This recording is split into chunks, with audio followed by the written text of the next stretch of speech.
Welcome back, Keepers of the Flame. I am going to do a grief spread. Not really a spread. I'm going to draw a card for each sign. So that means I'm just going to... Oracle cards. Sorry, I haven't chosen anybody yet. So I'm going to look at my list just so I don't skip anybody. Okay, so... Busy morning. Had to go get Lily. Somebody found her. So it's been an emotional morning already. So I'm like, okay. Being called to grief. So we don't handle grief very well in this society. Unfortunately, we don't allow ourselves the time, the space, the energy to grieve, which is just coming to terms with our loss, honoring that which has brought so much to our lives, and then releasing it back to the cosmos, right? And that release can be a very difficult process, and it can take a while. And I have somewhat of an understanding of it on several different levels, but I'm a fixed sign, so I process things differently. I'm just shuffling until Spirit says go. So, can you hear? She's singing. What else will I do?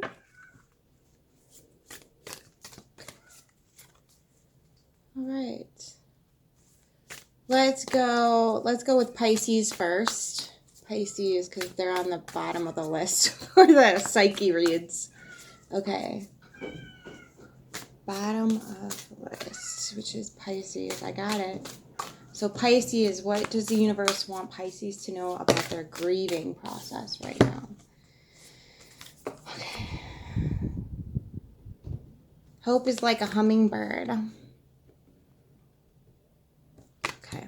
So this is the Oracle deck of Into the Lonely Woods. Hope is like a hummingbird. Number 4. What incarnation? Oh, there we go. Alright. Alright, Pisces. Hope is like a hummingbird. Guys, be nice.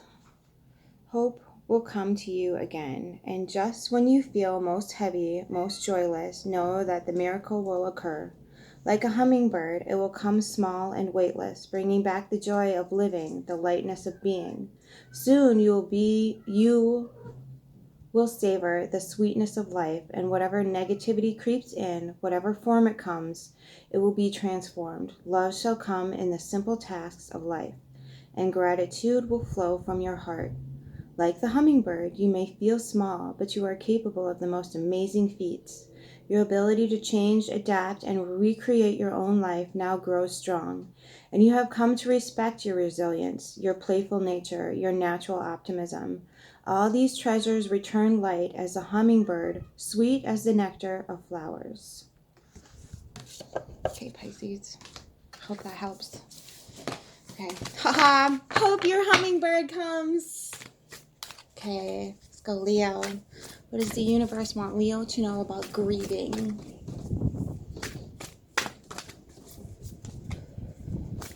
It's windy out today, kids. It's one of those power days. We've got a couple power days. It's an interesting evening last night. Leo.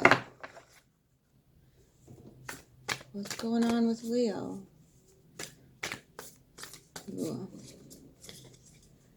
Leo's in the denial stage of grieving. Got it. What do we want to tell? Whoa, okay. Okay, that lets me know I was right on with that one. So, Leo is in denial. Between two worlds.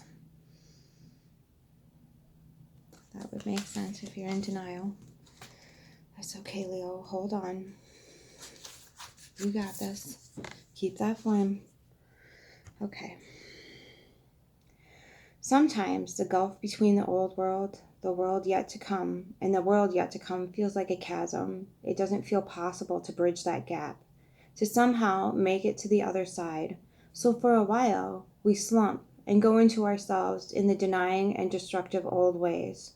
And just at this point, a sign will appear, the scent of flowers, Birdsong, the colors of dawn, will give birth to hope in your heart, and suddenly the gap will not seem so huge.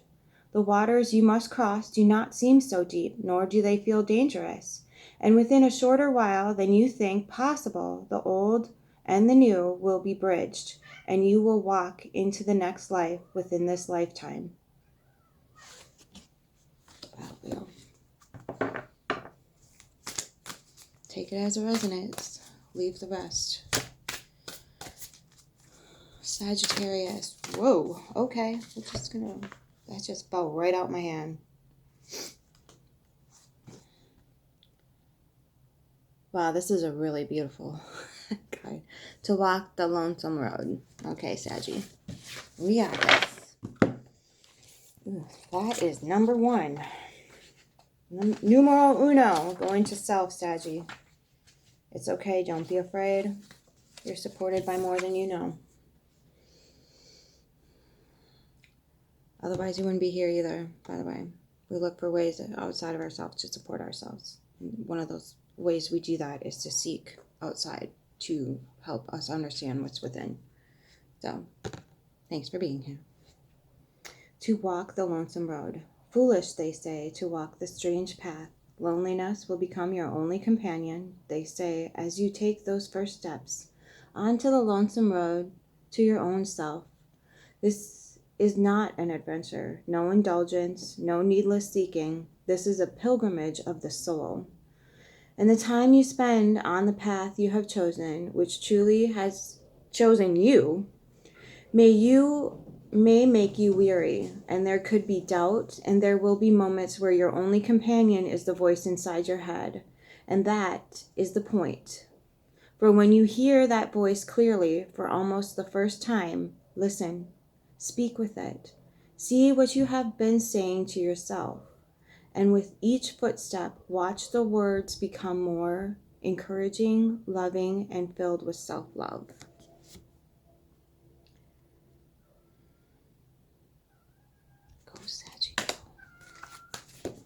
Okay, I'm right there with you, Saggy. I'll burn in that fire with you all day long. That's okay. There's something to be said for it. There's nothing wrong with it. Okay. I got Aries here. Maybe not. Okay, I'm going to put that back in the deck. I got to make sure. I did not say Aries, so if it's supposed to pop out, it will. Pop out, Aries. Give me the cards you need. Yoda. Who's a good boy? Hi. Yep. We leave the kitten alone. She's had a rough couple days, just like we have. Okay. Let's give her time. Thank you. I miss you too, baby. Okay. Aries. What do we have for Aries? Ooh. Guys. Stop it. No. Stop it. Okay. So I just read that card for Sagittarius. So Aries, go back, rewind the video, listen to that card too. I'm going to see if I can pull another one for you. Aries. It keeps popping out.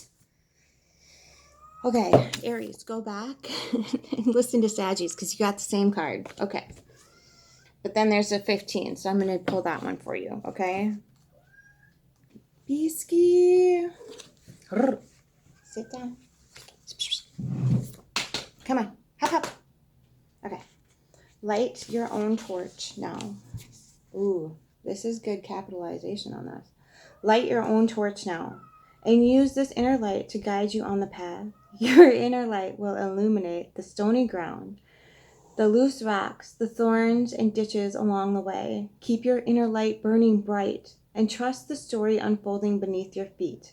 No one else can light the way. It is the light in your heart that will give you the greatest guidance when all about you falls into darkness. You may feel utterly alone and at present, but know that others can see your light and the way you are showing. The torch that you bear will become the light that inspires others to step out of the crowd and follow the radiance of their soul. You are a way shower. Ooh, Aries. Not only are you walking the lonely path, but you're paving something really important. So, okay. Go, Aries, go. Love Aries. Their ruler is the same as mine. So, Aquarius. What do we have for Aquarius? What do we have for Aquarius? What does the universe want Aquarius to know about their grieving?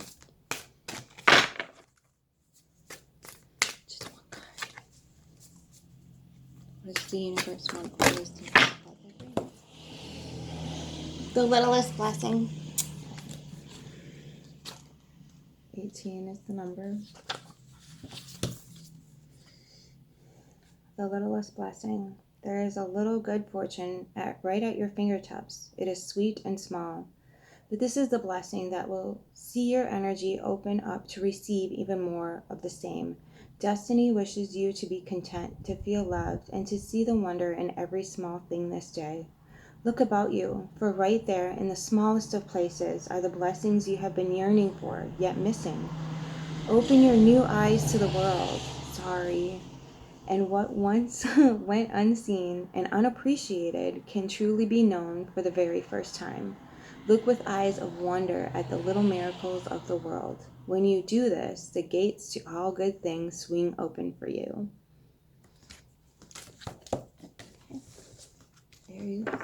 Aquarius, Capricorn. What does the universe want Capricorn to know about their grieving?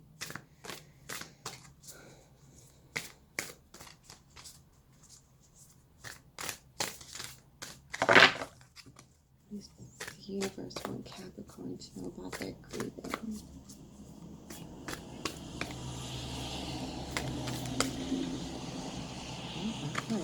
Hang on, Capricorn. It's coming. Capricorn is also stability, that's stable. They don't like their foundation rumbled. What does the universe want Capricorn to know about their grieving process? Okay, I'm going to shuffle. So grieving.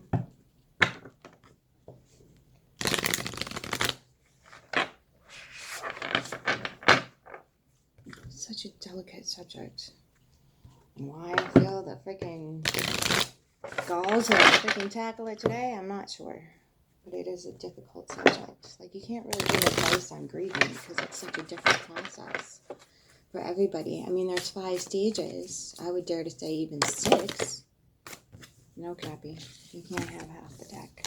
But it's going to be okay. And we each, like, there's different levels to it, and you don't have, it doesn't go in order. So, what does Capricorn need to know about their grieving right now, Uni?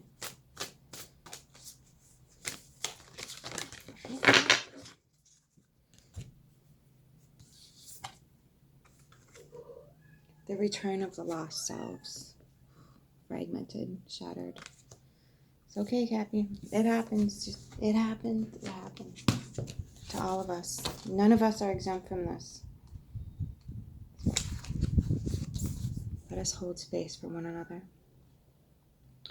When we are alone, we can be most true and real. We live without artifice or the need to please or be pleased.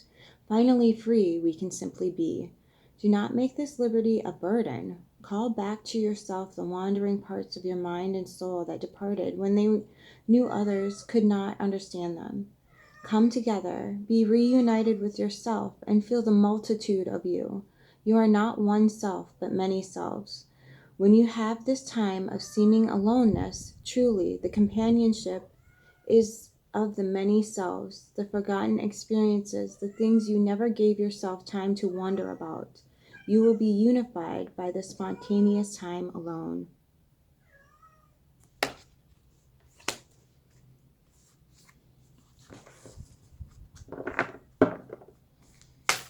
Cancer.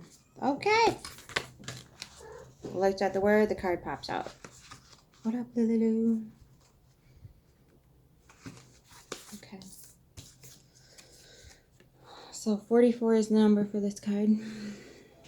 There's so many different interpretations of numbers, I'm not even gonna try. You look it up or you know what yours is.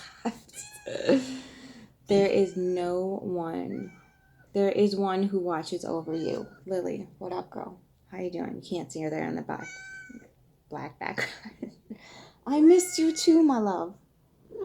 Yes.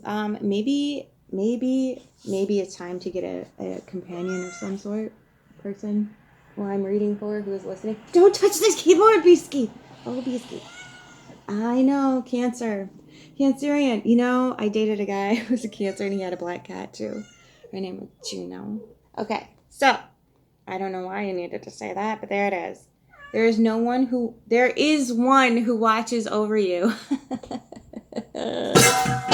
Oh.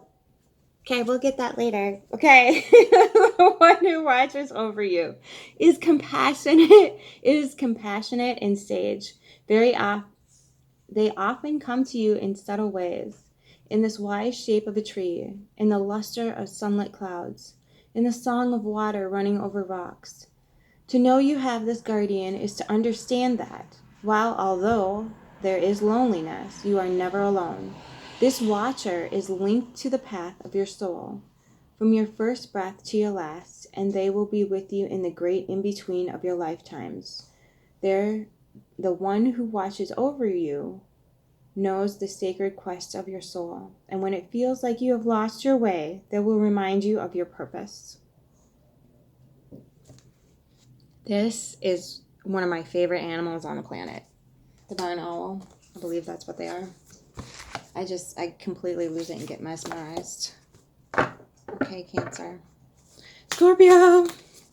What does the universe want Scorpio to know about grieving that they don't already know? Death and rebirth. What does the universe want Scorpio to know about grieving? Okay. The plight of the wanderer. So Scorpionic. I love it. Scorpio. Look at us in our darling, precious, spooky nature. Happy Halloween. Happy Phoenix season, darling. There may be a sleepless night when you must walk with your troubles until they feel larger than you can continue to carry. There will be a night when the journey has taken you so far that you feel the burdens of your needs must be laid down, and you must free yourself from them. This card comes to you to say that you must know that some of your troubles you carry are not yours. They do not belong to you, and yet you carry them.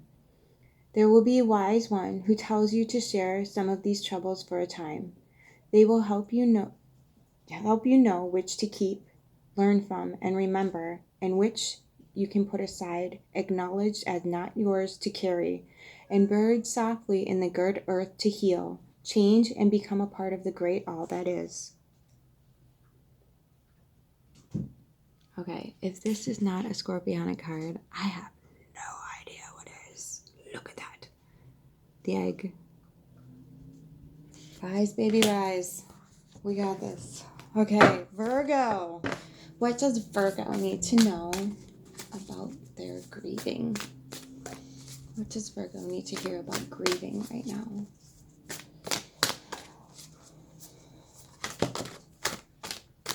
Right. Going deep. Ooh, Virgo.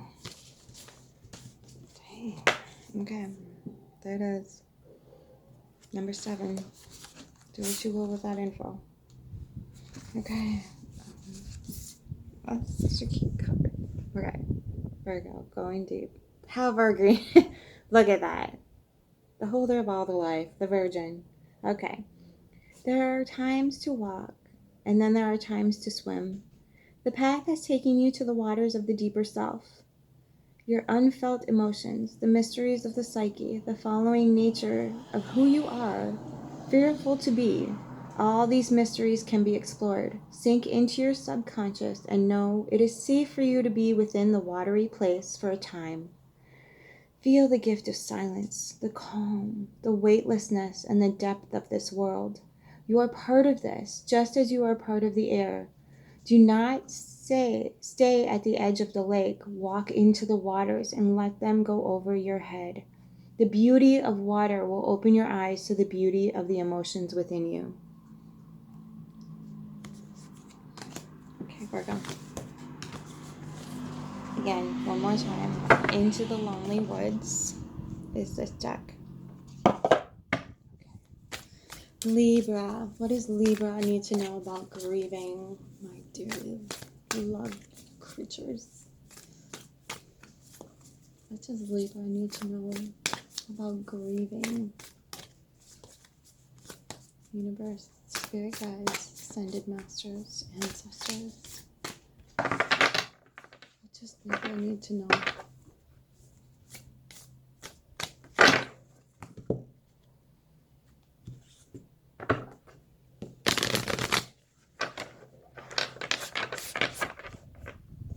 What does Libra need to know about grieving? Death moves among us. And here I am, darling. 25 is the number for this card. Alright, Libra, hold my hand. We got this. Okay. Death moves among us. With the full expression of this life comes the knowledge that death walks among us. Within every breath and every step dwells the mortality so many fear. Do not deny this ending. Honor those who have left this life with ceremony, ritual, and respect. Acknowledge that they are no longer here in the same way, for there will be many deaths in your life. Learn to live with this truth so that death is not a fearful enemy, but a gateway to another life. You have been so many forms. Before we can become again, we must pass through death's gateway and let our souls wander free for a time. We can take wisely what comes next on the path of the soul. I have a few dear Libra friends. Okay. Gemini. What does Gemini need to know about the grieving process? What does Gemini need to know?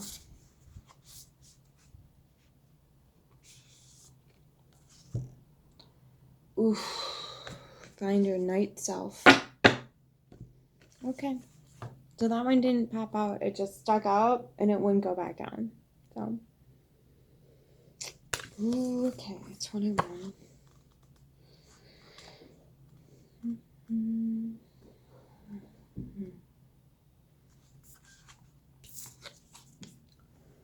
Find your night self.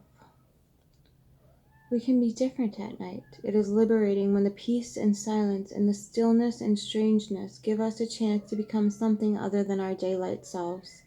Night feeds the souls who dare to dream with eyes wide open, who take their visions and create lives of beauty and discomfort, who thrive amongst the wild, the bohemian, the nonconformist. This is what your soul craves, the song of the night, for the night self to arise, for the unshown self to be made visible, for the tattered wings you've tried so hard to hide, to finally come to be seen by those with the eyes of magic. The night will never be lonely again, for within it, you know you find yourself.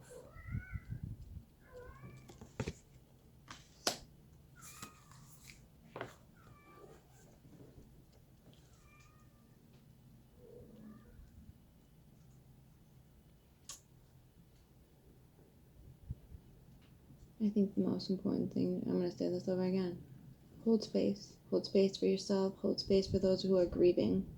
Support them. Listen to them. Do they need to go see a therapist? Are they a spiritual person? Do they need a spiritual retreat?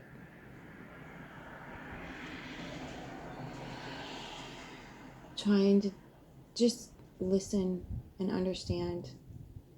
Because some people, because they don't know the process, spend a lifetime grieving without living. And that is truly a tragedy. So we need to learn how to support one another through this process of healing. So healing means looking at the wound, right? It has to hurt if it's to heal. So while you don't need to be a therapist for everybody who's grieving, you do need to just hold space for them and listen to them and maybe find them some resources that they can use.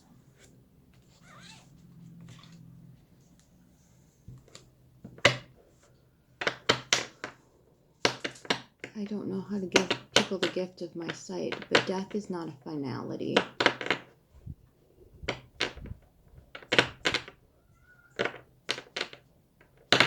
There's a few other things I know, but I don't feel comfortable sharing. Scorpio.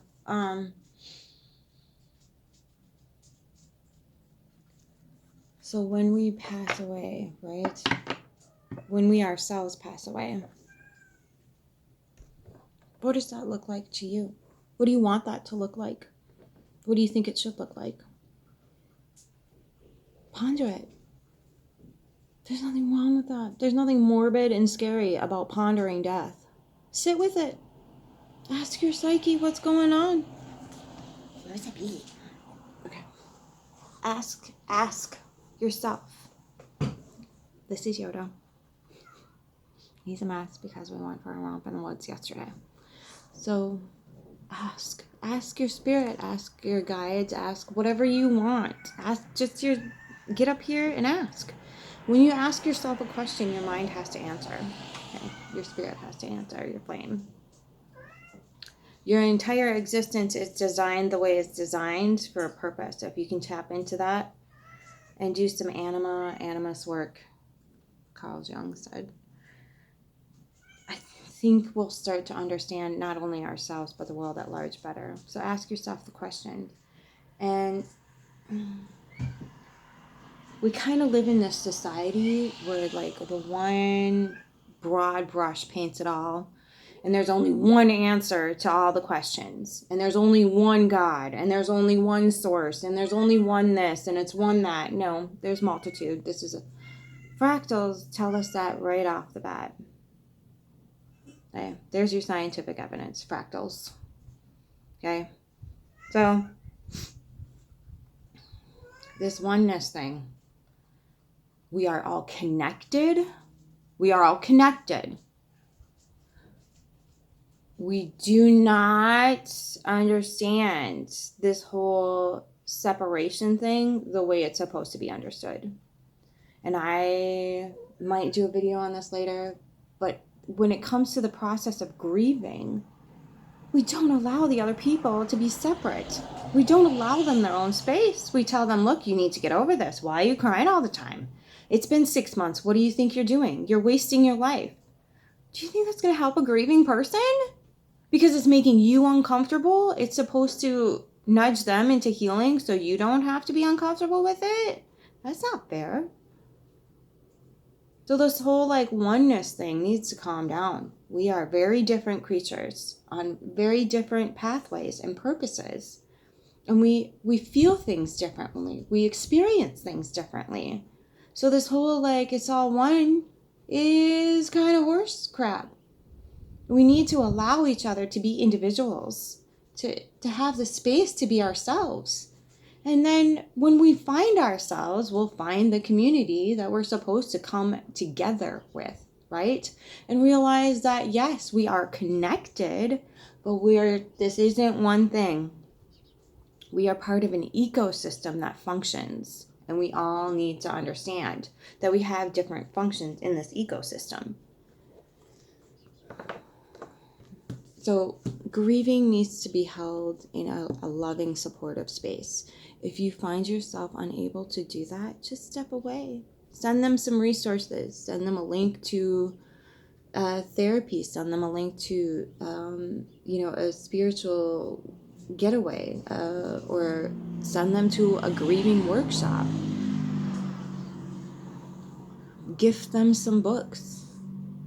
Whatever you think might help the process that isn't forcing them to move in a direction they're not ready to move. They just need to open themselves up to the process and then decide to go through it. And until they're open to the process, it's going to be difficult for them to take a step in any direction. So when somebody, especially the people who are stuck in denial, like this is not happening to me right now, we think of it as an unhealthy way to be in the world, right? Denial. It is It can be a hindrance and it can be dangerous. But do you think that judging someone for that and telling them that's really unhealthy, you can't be that way, is going to fix the problem? Because it's not. It's not going to fix the problem. Death and decay is all around us. It's happening in the northern hemisphere right now. And it's making way for new life. And some people would say that's a really harsh way to look at someone leaving the earth. But do you know what else is really harsh?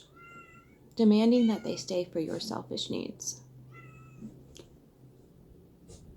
Demanding that they not move on to another journey in their destination because you needed them to stay. That too is selfish, and we need to understand that. We need to understand that this is a multifaceted perspective thing, and that, yes, our love for that person who is no longer with us in the physical form needs to be explored, needs to be dug down deep in the depths of the lessons that they, and the brilliance and the beauty and just the sheer presence of them brought to our lives. That needs to be honored. You need to go deep for that. Yes, totally. I understand that. But there's a particular thing that we also need to let go of about ourselves, which is the idea that we should be allowed to possess things, that we should forever be able to hold on to something that's clearly was not meant to designed in any way, shape, or form to be held on to, which is our flesh prison, right? Hold on to the memories, hold them sacred. Yes. And ask yourselves, would this person who had passed want me to hold on to this way and suffer in agony the way I am right now? Would they want that? And if the answer is no, maybe take a little while and free write some things down. What you think that person would want for your life. And then maybe develop that into something what you want for your life. Right? Because, this place can be lonely as is. And then when we lose someone who is close to us, that can be a devastating blow. And I'm not denying that at all. I'm not denying that whatsoever. So when we feel like we're alone, right, in the physical, it's just the universe asking us to connect with something within us. I think I read a card about that. So hold space for that new experience to come into your life as you're letting go of whatever it is you feel like you need to let go of. And dig deep. It's okay to go there. Keep the flame. Have a good day.